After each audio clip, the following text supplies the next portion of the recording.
Gipailawom sa surprise drug test ang mga bus driver ug konduktor sa Davao City Overland Transport Terminal. Samtang nagsugod na sab ang pagdagsa sa mga pasaherong biyaheng probinsya sa nagkadiang terminal sa Mindanao. Ani report ni Argil Relator.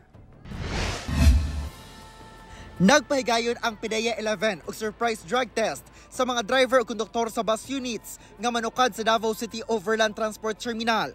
Kini aron masiguro nga anaa sila sa saktong kondisyon, labi pa nga lagyo og daghan ang ilang biyahe gikan karong adlaw hangtod sunod semana. We are conducting drug test to 600 bus, van, taxi drivers as well as conductors region-wide. Full force sab ang mga personahe sa LTO ug LTFRB 11 sa ilang Oplan Bantay biyahe undas kung asa usa-usa gina-inspeksyon ang matag bus unit. Gilauman na sa Dikot Management ang pagdagsa sa mga pasahero nga pauli sa ilang nagkadaiyang probinsya labi na ugma kay long weekend aron makabutar sa barangay and SK elections sa Lunes ug aron mobisita sa ilang mga minahal sa kinabuhi nga nipanaw na sa mga sementeryo karong kalag-kalag sa Miyerkules.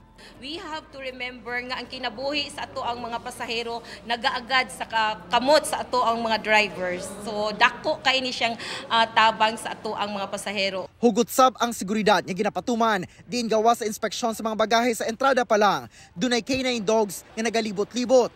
Giaprubahan na sab sa LTFRB 11 ang 42 ka special permit alang sa dugang biyahe. Apan sa Butuan City, 4 ka driver ug usa ka konduktor sa bus ang nagpositibo sa droga atul sa surprise drug test sa terminal sa syudad.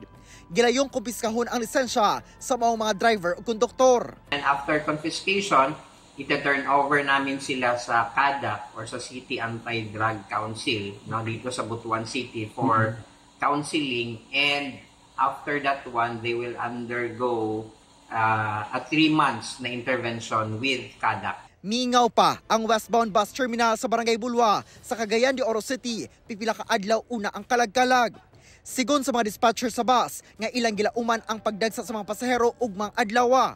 Samtang sa eastbound bus terminal sa Agora Lapasan, hinay-hinay na nga midagsa ang mga pasahero nga buot muuli sa ilang mga lugar.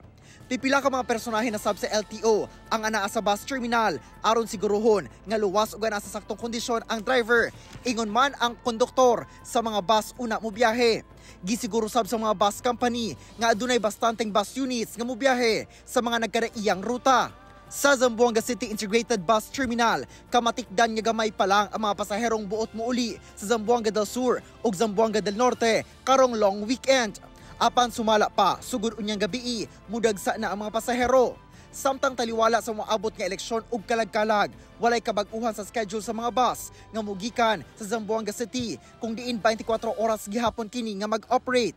Naka-full alert sab ang bus terminal, pinaagi sa presensya sa kapulisan, explosive ordnance unit ug kasundaluhan. Yeah, we have enough buses, no? We have the commitment of the bus companies. They are going to provide us with the much needed buses. Ako si Argil Relator para sa One Mindanao.